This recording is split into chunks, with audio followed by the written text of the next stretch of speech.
ನಮಸ್ಕಾರ. Okay, thank you. ಜೋಶಲ್ಲಿದ್ದೀರಿ. ಇವತ್ತು ಗೌರ್ಮೆಂಟ್ ಹಾಲಿಡೇ, ಮಹಾವೀರ ಜಯಂತಿ. ನಮ್ಗೆಲ್ಲರಿಗೂ ಮಹಾವೀರ ಜಯಂತಿಯ ಶುಭಾಶಯಗಳು.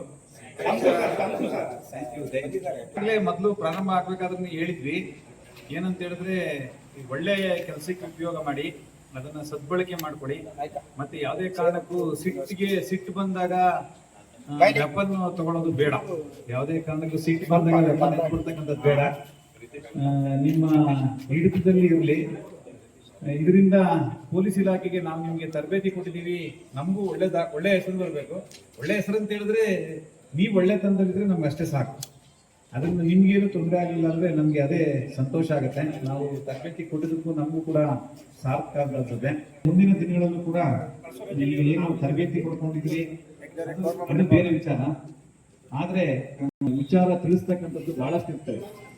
ಉದಾಹರಣೆಗೆ ಭಯೋತ್ಪಾದನಾ ಚಟುವಟಿಕೆಗಳಾಗ್ಬೋದು, ಅಥವಾ ಯಾವುದೇ ವಿಧವಾದಂತಹ ಮಾದಕ ವಸ್ತುಗಳ ಬಗ್ಗೆ ಮಾಹಿತಿ ಆಗ್ಬೋದು, ಯಾವುದೇ ಕಳ್ಳತನ, ರಾಬರಿ ಅಂತಹ ವಿಚಾರಗಳಲ್ಲಿ ಒಂದು ಅಳಿಲು ಸೇವೆ ಅಂತೇಳಿ ಕರಿತೀವಿ. ಇಂಥ ಒಂದು ಅಳಿಲು ಸೇವೆಗಳ ಮೂಲಕ ಪೊಲೀಸ್ ಇಲಾಖೆಗೆ ತಾವೆಲ್ಲರೂ ಕೂಡ ಸಹಕಾರಿಯಾಗಬೇಕು. ಮುಂದಿನ ದಿನಗಳಲ್ಲಿ ನಮ್ಮ ಸಂಖ್ಯೆ, ನಮ್ಗೆ ಏನು ಸ್ಟ್ರೆಂತ್ ಇದೆ, ಜಿಲ್ಲಾ ಸ್ಟ್ರೆಂತ್, ಅದಕ್ಕೆ ನಿಮ್ಮನ್ನು ಕೂಡ ಸೇರಿಸ್ಕೊಂಡಿರ್ತೀವಿ. ನಿಮ್ಮನ್ನು ಕೂಡ ನಮ್ಮ ಪೊಲೀಸಿನ ಒಂದು ಭಾಗ ಅಂತೇಳಿ ನಾವು ತಿಳ್ಕೊಂಡಿರ್ತೀವಿ. ನಿಮ್ಮಿಂದ ಅದನ್ನು ನಾವು ಎಕ್ಸ್ಪೆಕ್ಟ್ ಮಾಡ್ತೀವಿ.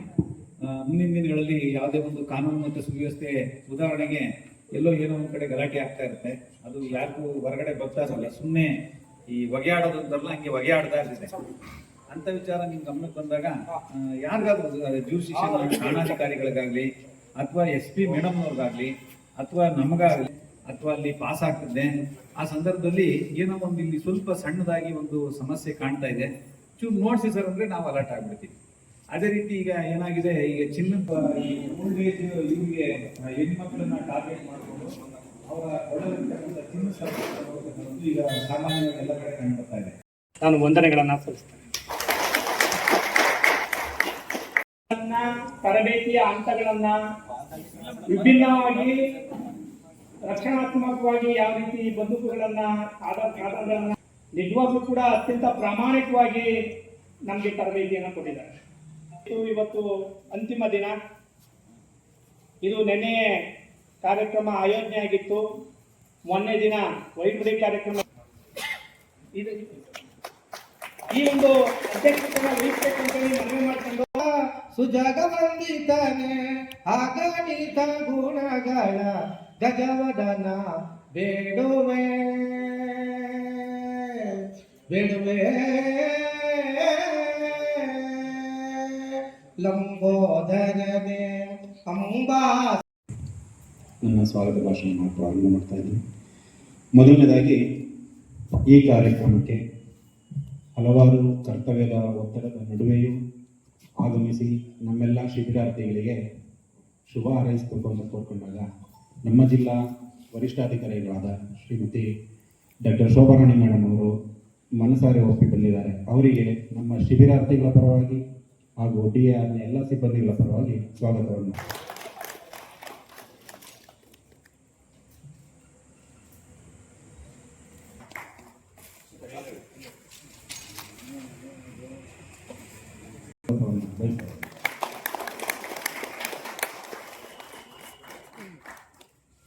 ಬಯಸ್ತಾರೆ.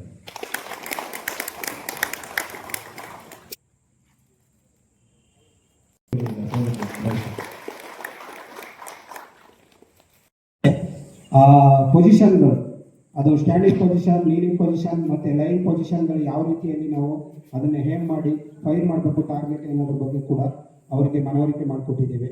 ಹಾಗೆ ಮೂರನೇ ಹಂತದಲ್ಲಿ ನಮ್ಮ ಮಂಡ್ಯ ಜಿಲ್ಲೆಯಲ್ಲಿ ಯಾವುದಾದರೂ ಘಟನೆಗಳು ನಡೆದಂಥ ಸಂದರ್ಭಗಳಲ್ಲಿ ನಿಮ್ಮ ವಿಲೇಜ್ಗಳಲ್ಲಿ ಕೆಲವು ಎಲ್ಲಂಡ ಪ್ರಾಬ್ಲಮ್, ಇನ್ನಿತರ ಯಾವುದೇ ತೊಂದರೆಗಳಿದ್ದರೆ ನಮ್ಮ ಪೊಲೀಸ್ಗೆ ಯಾವ ರೀತಿ ಸಹಕಾರ ನೀಡಬೇಕು, ಮತ್ತು ಎಲೆಕ್ಷನ್ ಟೈಮ್ಗಳಲ್ಲಿ ವೆಪನ್ಗಳನ್ನು ಯಾವ ರೀತಿ ಸರೆಂಡರ್ ಮಾಡಬೇಕು, ಯಾವ ರೀತಿ ರಿಲೈಸ್ ಮಾಡಬೇಕು, ಮತ್ತು ಇದಾದ ನಂತರ ಸರ್ಟಿಫಿಕೇಟ್ ಪಡೆದ ನಂತರ ಯಾವ ರೀತಿ ಅದನ್ನು ಗನ್ ಲೈಸೆನ್ಸನ್ನು ಪಡ್ಕೊಳ್ಳೋಕ್ಕೆ ಯಾವ ರೀತಿ ನೀವು ಅಪ್ಲೈ ಮಾಡಬೇಕು ಅನ್ನೋದ್ರ ಬಗ್ಗೆ ಎಲ್ಲ ನಾವು ಈ ತರಬೇತಿಯಲ್ಲಿ ಮೇಡಮ್ ನಿಮಗೆ ತಿಳಿಸ್ಕೊಟ್ಟಿದ್ದೇವೆ. ನಾವು ಈ ಕಾರ್ಯಕ್ರಮವನ್ನು ಇಂದು ಅಂತಿಮ ಹಂತಕ್ಕೆ ಬಂದು ಯಶಸ್ವಿಗೊಳಿಸ್ತಾ ಇದ್ದೀವಿ. ಈ ಸಂದರ್ಭದಲ್ಲಿ ಈ ಒಂದು ಕಿರು ಪರಿಚಯವನ್ನು ನನಗೆ ಅವಕಾಶ ಕೊಟ್ಟರಿ, ಅದರಿಂದ ಎಲ್ಲರಿಗೂ ನಾನು ಧನ್ಯವಾದಗಳನ್ನು ತಿಳಿಸ್ತೀನಿ. ಮೊದಲನೇದಾಗಿ ಈ ಒಂದು ಟ್ರೈನಿಂಗ್ ಇಂದ ಪೊಲೀಸ್ ಮತ್ತು ಸಾರ್ವಜನಿಕರು ಮಧ್ಯೆ ಇರುವಂತ ಗ್ಯಾಪ್ ಫಿಲ್ ಆಗುತ್ತೆ. ಈಗ ಹೇಳಿದ್ರಲ್ಲ, ಫಸ್ಟ್ ಪೊಲೀಸು ಯೂನಿಫಾರ್ಮ್ ನೋಡಿದ್ರೆ ಅಂತ ಕಂಫರ್ಟ್ ಫೀಲ್ ಆಗ್ತಾ ಇರಲಿಲ್ಲ. ಅದು ಒಂದು ನಮ್ಮದು ನಿಮ್ಮದು relationship, public with police relationship ಚೆನ್ನಾಗಾಗುತ್ತೆ. ಮತ್ತೆ ಇನ್ನೊಂದು ಏನಂದರೆ ಶಿಸ್ತು. ಈಗ ಮೊದಲನೇ ದಿವಸ 6 ಗಂಟೆಗೆ ಎದ್ದೇಳಲಿಕ್ಕೆ ಕಷ್ಟ ಅನಿಸ್ತಾ ಇರುತ್ತೆ, ಮತ್ತು ಟ್ರೈನಿಂಗ್ ಮಾಡಲಿಕ್ಕೆ ಕಷ್ಟ ಅನಿಸ್ತಾ ಇರುತ್ತೆ. ಇದು ಶಿಸ್ತನ್ನು ಸಹ ಡೆವಲಪ್ ಆಗುತ್ತೆ. ಇವನ್ ಈ ಎಕ್ಸ್ಪೀರಿಯನ್ಸ್ ನಮಗೂ ಇದೆ, ಯಾಕೆಂದರೆ ನಾವು ಸಿವಿಲಿಯನ್ನಿಂದ ಪೊಲೀಸಿಗೆ ಜಾಯ್ನ್ ಆದಾಗ ಎಷ್ಟು ಕಷ್ಟ ಆಗ್ತದೆ ಅಂತ ಹೇಳ್ಬಿಟ್ಟು ನಮಗೂ ಒಂದು ಸ್ವಲ್ಪ ನಮ್ಮದೇ ಅನುಭವನೂ ಇದೆ. ಬೆಳಗ್ಗೆ ಎದ್ದು 5 ಗಂಟೆಗೆ ಎದ್ದೇಳಬೇಕು, ಓಡಬೇಕು, ಎಕ್ಸಸೈಸ್ ಮಾಡಬೇಕು, ಪರೇಡ್ ಮಾಡಬೇಕು, ಹೆಕ್ಟಿಕ್ ಟ್ರೈನಿಂಗ್ ಇರುತ್ತೆ. ಫೈನಲಿ ಈಗ ನಿಮಗೆ ಸ್ವಲ್ಪ ಮಟ್ಟಿಗೆ ಪೊಲೀಸ್ ಅವ್ರದ್ದು ಕಷ್ಟ ಅರ್ಥ ಆಗಿದೆ ಅಂದ್ಕೊಂಡಿದ್ದೀನಿ ಈ ಒಂದು ಟ್ರೈನಿಂಗಿಂದ. ಒಂದು ಶಿಸ್ತುಬದ್ಧವಾದ ಜೀವನ ನಡೆಸಲಿಕ್ಕೆ ಇದು ಒಂದು ಪ್ರಾಕ್ಟೀಸ್. ಇದು ಈಗ ಏನು ಕಲಿತೀವಿ 1 ವಾರದಲ್ಲಿ, ಅದು ನೀವು ಜೀವನ ಪರ್ಯಂತವಾಗಿ ಇದನ್ನು ರೂಢಿಸ್ಕೊಳ್ಬೇಕು. ಈ ಶಿಸ್ತು ಒಂದು ನಿಮ್ಮ ಆರೋಗ್ಯ ದೃಷ್ಟಿಯಿಂದ, ಮತ್ತು ನಿಮ್ಮ ಮಕ್ಕಳು ಮತ್ತು ನಿಮ್ಮನ್ನ ಯಾರು ಫಾಲೋ ಮಾಡ್ತಾರೆ ಅವರು ನಿಮ್ಮನ್ನು ನೋಡಿ ಕಲಿಯುವಂಥದ್ದು ಇರುತ್ತೆ. ಮತ್ತೊಂದೇನೆಂದರೆ, ನಿಮಗೆ ಬಂದೂಕು ತರಬೇತಿ ಆಗಿದೆ, ನಿಮಗೆ ಸರ್ಟಿಫಿಕೇಟ್ ಸಿಗುತ್ತೆ. ಮತ್ತು ಕೆಲವರು ವೆಪನ್ ಲೈಸೆನ್ಸ್ಗೆ ಹಾಕೊಳ್ಳೋಂಥವ್ರು ಹಾಕೊಳ್ತೀವಿ. ವೆಪನ್ ಅನ್ನೋದು ಇಟ್ಸ್ ನಾಟ್ ಎನ್ ಆರ್ನಮೆಂಟ್. ಅದು ಒಡವೆ ಥರ, ಹೆಣ್ಮಕ್ಳು ಒಡವೆ ತಗೊಂಡು ಇಟ್ಕೊಳ್ತಾರಲ್ಲ, ಅದಲ್ಲ, ಆರ್ನಮೆಂಟ್ ಅಲ್ಲ. ಅದು ಎಷ್ಟು ಜೋಪಾನ ನೋಡ್ಕೊಳ್ಬೇಕು, ಅದ್ರ ಜವಾಬ್ದಾರಿ ಹೆಚ್ಚಿರುತ್ತೆ. ತಗೊಳ್ಳೋದು ಸುಮ್ಮನೆ ಖುಷಿ ಆಯ್ತಲ್ಲ, ತಗೊಂಡ್ಮೇಲೆ ಅದನ್ನು ಹೆಂಗೆ ನಿಭಾಯಿಸ್ತೀರ ಅದು ತುಂಬ ಕಷ್ಟ ಇರುತ್ತೆ. ಹೆಂಗೆ ಮಕ್ಕಳಿಂದ ನೀವು ಆ್ಯಕ್ಟಿಂಗ್ ಹೋಪ್ಫುಲಿ ಇರೋ ಟ್ರೈನಿಂಗ್ ಹೇಳಿದ್ದೀರಾ ಅನ್ಸುತ್ತೆ, ಅದ್ರ ಬಗ್ಗೆ ಮಕ್ಕಳಿಂದ ಹೆಂಗೆ ಅದು ಸುರಕ್ಷಿತವಾಗಿ ಅಂತ ಇಡಬೇಕು. ಮತ್ತು ಏನೋ ಫ್ಯಾಮಿಲಿಯಲ್ಲಿ ಏನೋ ಗಲಾಟೆ ಆಗಿರುತ್ತೆ, ಏನೋ ಹೆಣ್ಮಕ್ಳು ಗೊತ್ತಿರಲ್ಲ, ಅಲ್ಲೇ ಮನೆಯಲ್ಲಿ ಏನು ಅಚಾನಕ್ ಏನೋ ಆಗಬಾರ್ದು, ಯಾರು ಕತ್ಕೊಂಡು ಹೋಗ್ಬಾರ್ದು, ಏನು ಮಿಸ್ಯೂಸ್ ಆಗಬಾರ್ದು. ಇದನ್ನೆಲ್ಲ ನೋಡ್ಕೊಳ್ಳೋದು ಇದಕ್ಕಿಂತ ಅತ್ಯವಾದ ಮುಖ್ಯ. ಇದು ಆ್ಯಕ್ಚುಲಿ ಜವಾಬ್ದಾರಿ ಜಾಸ್ತಿ ಆಗುತ್ತೆ ಅಷ್ಟೇ. ನೀವು ವೆಪನ್ಸ್ ತೊಗೊಂಡ್ರೆ ರಿಯಲಿ ಯಾರಿಗೆ ಅವಶ್ಯಕತೆ, ಟ್ರೈನಿಂಗ್ ಮಾಡಿದ್ದೀರಾ ಅಂದರೆ ಎಲ್ಲರೂ ತೊಗೊಳ್ಳೇಬೇಕು ಅಂತ ಏನಲ್ಲ. ರಿಯಲಿ ಯಾರಿಗೆ ಅವಶ್ಯಕತೆ ಇದ್ದು ಅವ್ರು ಮಾತ್ರನೇ ಅಪ್ಲೈ ಮಾಡಿ. ಯಾಕಂದರೆ ಅದು ಒಂದು ಸುರಕ್ಷತೆಯೂ ಕರೆಕ್ಟು, ಮತ್ತು ಅದನ್ನು ಪ್ರೊಟೆಕ್ಟ್ ಮಾಡಿ ಯಾರೋ ತೊಗೊಂಡೋಗಿ ಏನೋ ಮಾಡಿದ್ರೆ ಅಚಾನಕ್, ಆವಾಗ ಯಾರು ವೆಪನ್ ಲೈಸೆನ್ಸ್ ಹೋಲ್ಡರ್ ಇರ್ತಾರೆ ಅವ್ರಿಗೂ ಎಫೆಕ್ಟ್ ಇರುತ್ತೆ.